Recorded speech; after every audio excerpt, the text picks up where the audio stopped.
It's time to get educated on the craziness impacting K-12 classrooms and college campuses around the world. This is the Dr. Duke Show. Hello, everyone, and welcome to the Dr. Duke Show. Before we get started, please hit that share button so we can educate more patriots around the country. Before we start, I do want to give a shout out to our friends at Clean Start. Clean Start is a hand sanitizer that is really incredible. It's odor-free, delivered in a foam pump. It lasts for 2 full hours, killing everything that would get on your hands. It also helps wounds heal themselves, and it has no smell. Boy, you can't ask for more than that. Simply visit freedomproject.com/clean, K-L-E-E-N, and get your order. It is you will love this stuff. Trust me, it's a great product. Again, freedomproject.com/clean, K-L-E-E-N, and let's start the show. Today, we head to UT Austin, where a research program is teaching white 4- and 5-year-olds, only white 4- and 5-year-olds, that their white caregivers are mostly racist, that they are racist.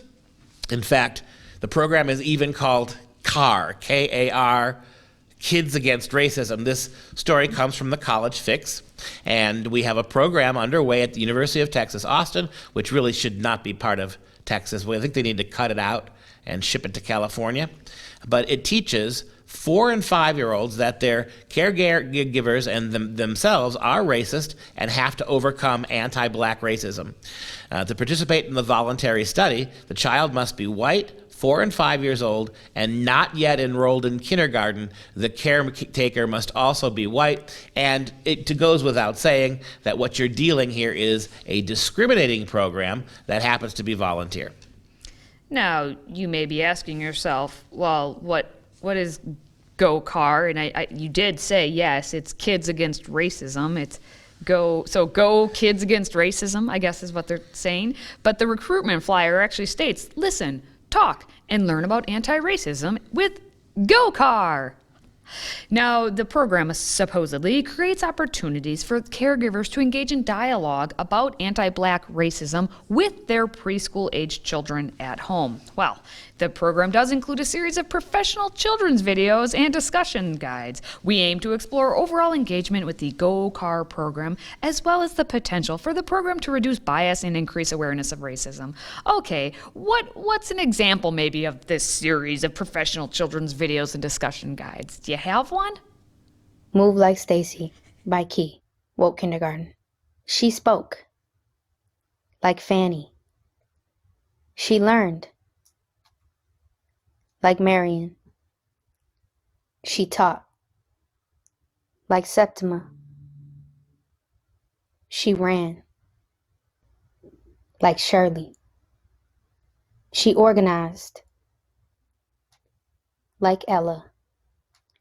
She stood like Black women and moved a whole nation. Thank you, Stacy Abrams, and to all the organizers across the nation. Woke Kindergarten is forever indebted to your work. We wish you safety and rest. Safety and rest? You know, here's my problem. Why not just do a program on all those other women who accomplished something? What exactly did Stacy Abrams accomplish? I mean, you got some serious people in that list that was given there, but they don't get any time. You're spending so much time trying to elevate a nobody loser like Stacy Abrams to the level of serious civil rights women. I mean, why not talk about Ella Fitzgerald? Why not talk about some of those women and give a history lesson? Why do you have to make Stacy Abrams, who the last I looked was as guilty and more guilty of what you say Donald Trump's great crime was? Donald Trump challenged the election results. Donald Trump dared to raise his voice and suggest that maybe the election wasn't fair. And for that, you call him a great insurrectionist, anti-constitutionalist, should be put in jail. For 4 years, well, 2 years, since her failed election to become the governor of Georgia, she has been denying the legitimacy of the vote. Much longer, much louder, much more definitively than Donald Trump ever did. She's running around telling everybody who listened she is the governor of Georgia. Insurrection! She is no hero. This is what troubles me about this. If what you want to do is do an overview of great women in Black history, do it. Stacy Abrams, your need to elevate her to some crusading civil rights hero, it completely undercuts what you're trying to do with all those other women. But now you at least understand why she needs some rest, because she's just running around challenging those election results forever and for always. She needs to just rest. I don't understand why we can't just have simple books like, I don't know, See Spot Run, Run Spot Run, anything like that. Something along those lines I think would work. But nonetheless, back to the story. We have UT Austin wanting to recruit 200 caregiver child pairs to take part in this lovely 4 weeks of engagement, as they say, 7.5 total hours. Now, we're at UT Austin, so Austin's pretty diverse, but it doesn't matter because we can only find the white people anyway, correct? If you're not in kindergarten yet, but you're 4 or 5, I mean, there's a good chance that it's grandma who's watching you. So are you just going to be yelling at grandmas this whole time? Is that what UT Austin really is? They're trying to get grandma and then the next, well, skip a generation and then get the next generation? Like, who do they expect to really recruit of these caregivers? That's what I want to know. I'm kind of annoyed that they can't use the word parent or even Well, it's probably- guardian. caregiver, because it's going to be probably, if it's during the week here. Oh, yes, daycare. In my own right. instance, I know it'll be grandma who's doing it. Grandma. Well, or- anyway, hey, nonetheless, caregivers, they are underpaid, as we know. So at least if you participate in this study, you're going to get a little something, something. And that little something, something for participating for 4 weeks is in the form of a gift card valued at $25. Yeah. So at least this is according to what they were able to find out. $25 gift card is coming your way, and an additional $20 gift card if you complete an optional parent interview. So you're going to get 45 smackaroos on a gift card. Participate, all you down in the area of UT Austin. And there they will use the word parental. Yes, correct. Which is odd. Well, the guide suggests a number of videos for kids to watch, right? You've got Woke Kindergarten and children's books such as Hope, a story about anti-racism. Let's talk about race. And Hands Up. Are you kidding me? The lie of hands up, don't shoot from Missouri. That's going to be taught as if it's fact. Well, we know that a UT Austin finance professor by the name of Richard Lowry said he learned about this program because an invitation to participate was sent to some children enrolled in the university's Child Development Center, and someone forwarded the information to him. He said, from his own observations, it looks like his peers are working on some sort of state-developed critical race theory training for 4-year-olds. That's exactly right. But his opinion is the following. Given the way it's written, it certainly sounds to me that this would be inspired by the kind of critical race theory ideology that seems pervasive at education schools at UT Austin. Bingo! We've been talking about education programs in schools for a long time. They are the most dangerous programs in any college lineup, and they're 95% responsible for what's going on with your teachers in the public schools right now. With all the censorship taking place on social media platforms, we've made it easy to keep up with your favorite content. Simply download the Freedom Project Media app in your app store. Get access to 18 new videos a week, plus thousands of archived shows, lecture series, and educational animations. Download the Freedom Project Media app on your Apple TV, Roku, tablet, or phone, and make sure you allow for notifications to keep you informed.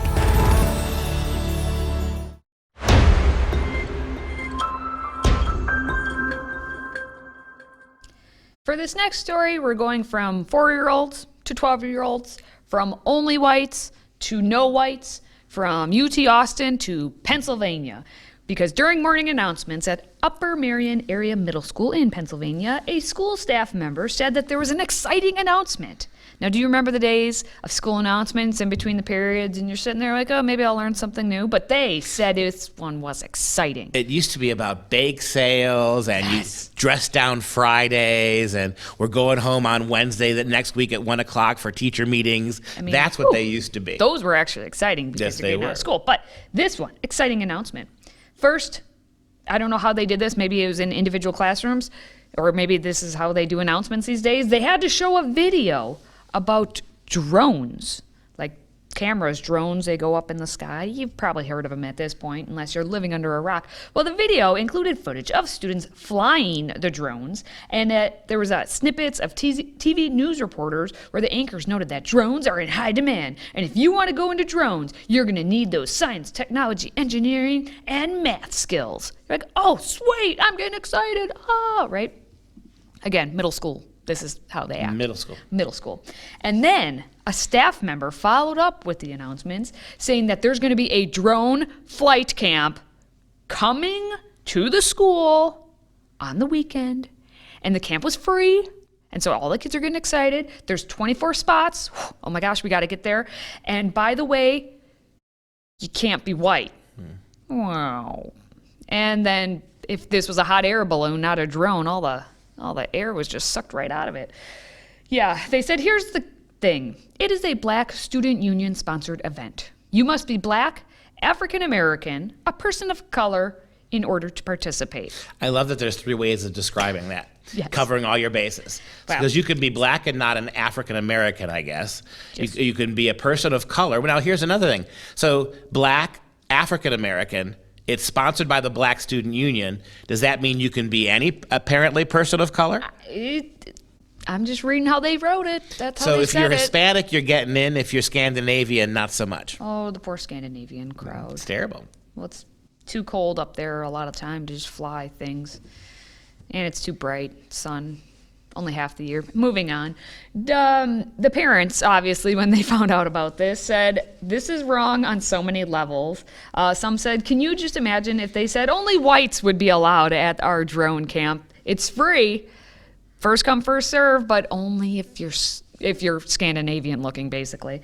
And then the parents said, if they said it was only whites, they would obviously be burning down the buildings. And though the school's principal, Adam Slavin, declined to comment and directed questions to the superintendent, as if it's a drone camp, and it's meant to teach kids skills that could be useful for future careers, but only if you are of the proper skin tone. Yeah, and so the superintendent is a fellow by the name of John Tolino. He defended the drone camp in an email, calling it, quote, a part of our ongoing efforts over the past 8 years to give opportunities to groups who are underrepresented in STEM fields with a primary focus on students of color and students who identify as female. So here, I guess if you're white female, can you go? No, I don't know, not probably yet. not. He noted that, so now you have an explanation for your discrimination. That's not a justification for it. You've explained to yourself, John Tolino, you just explained why you're engaging in discriminational behavior. You told us, fabulous. How does that justify you doing it is what I want to know. He noted that since 2015, the district has participated in STEM events at Penn State Brandywine that are open only to females. Okay, good. So now you've implicated a college doing the same thing you are, which is discriminating. I'm still waiting, John, to hear a justification for your bigotry. Well, they did receive a grant for the newest program about 2 years ago from a public educational agency that aligned with their DEI initiatives and a focus on African American students being the population we wanted to offer the opportunity to based on being underrepresented in their STEM field. So that's why they're going to argue is that, well, we got a grant for this because we said that we wanted to give the money to they're saying the underrepresented students in the STEM field. So they're doing that. Now, Tolino did say that if we didn't get to our 24 student limit with African American students as stipulated in the grant we wrote and were awarded, we would have absolutely opened this up to our entire middle school student population to fill the 24 student seats. And he never mentioned actually how many students did participate. He kind of left that information out in question. He also doesn't explain. He also admits that he tacitly just admitted there that it's discriminational, right? That well, this is they wrote the discrimination. grant for this specifically. Right. Yep. So that's how they were getting it. Yeah. And he did point out that this isn't the only drone camp. Apparently in Pennsylvania, people like drones, and they have multiple drone camps. There is another one. That one, I'm not quite sure if that one was free or not, but they do have the Upper Marion area middle school has another full drone program that every 8th grader could take part in. So I guess, I don't know if it's free. I don't know how that whole thing works. But if you want to learn about drones, maybe you should just watch some YouTube videos and get a drone and test her out. I still think it would be, if you had a couple of moms and dads in that community, in that school district, who had some money that they could spend, I would think it would be really a neat thing to find an open field as close to the school as possible, hold your own camp, and just to prove a principle, make it white male only. Okay. I mean, again, this would be unfair and discriminatory. It would blow up. They would come after you for being racist. But the whole purpose of the exercise would be to demonstrate, you're right, this is discrimination, and it's not one lick different from what you just did to those public school kids. Today's show is sponsored by our friends at MyPillow. Save up to 66% on all items at MyPillow.com when you use the code Dr. Duke. That's DRDUKE. Support this show by supporting a great American company.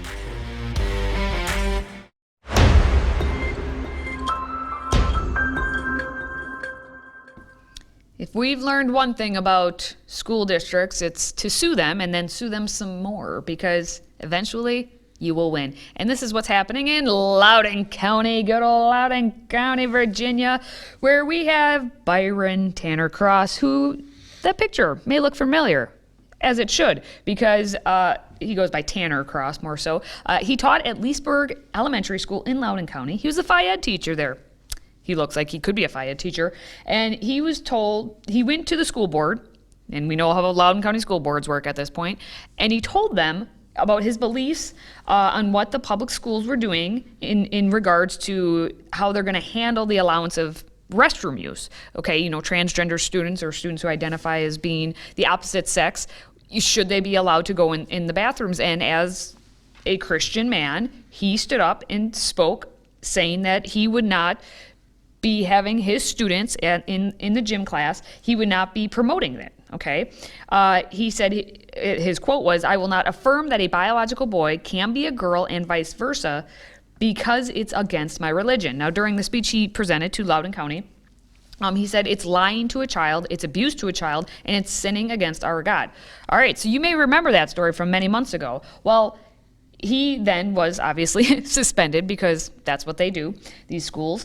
He sued back, and then he was reinstated with but 5 days of school left. So he got to say hi to his students, who he was super excited to see. They were excited to see him. For 5 days, and then school ended. And then the Loudoun County Circuit Court granted him a preliminary relief, and it required the school board to reinstate him while the case had proceeded to the Virginia Supreme Court. So basically, his case and all that is going through the court system. They had to put him back in. All right, we're getting caught up to what we're getting to now. It's very exciting.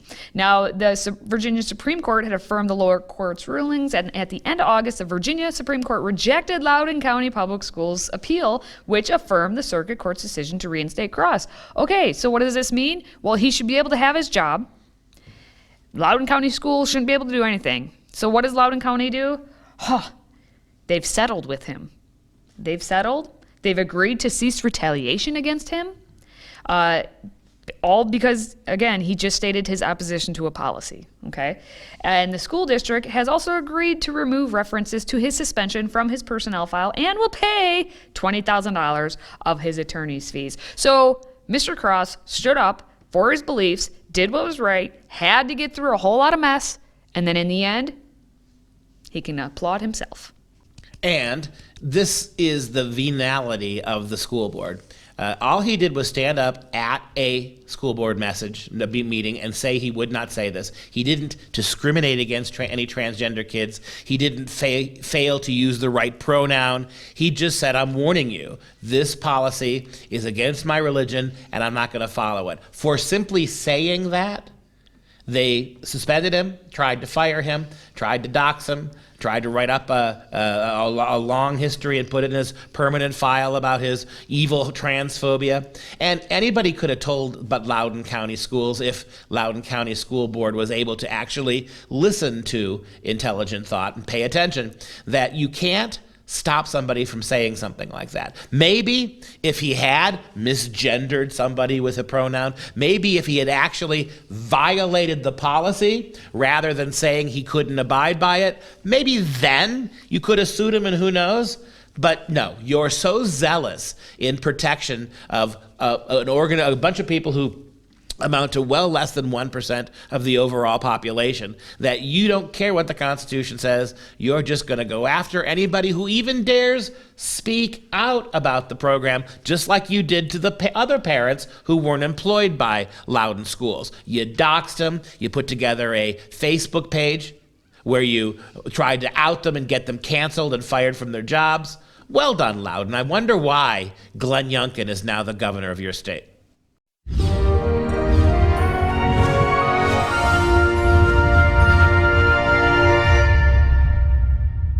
It's instant classic music. That means it's time for some real education. We're studying The Duchess of Malfi, which is one of my very famous works of art. It's one of my favorite plays. I think it's one of the great plays ever written. I think it's a play that Shakespeare could have written. It is so brilliant. It was published first in 1614 by John Webster, the enigmatic John Webster. We know nothing about him other than what we know from his plays, and his plays are very dark and brooding plays. They have a very, very cynical view of human nature. They are tragedies, anyway, his two most famous plays, and they don't end with even the slightest glimpse of anything positive to change the nature of the tragic. Even Shakespeare in his tragedies tries to end. We were looking at the play King Lear last year, and at the very end of King Lear, Edgar, one of the really positive characters in the play, becomes king. There's at least something, right, to point to in the realm of coming happiness, but not in these plays.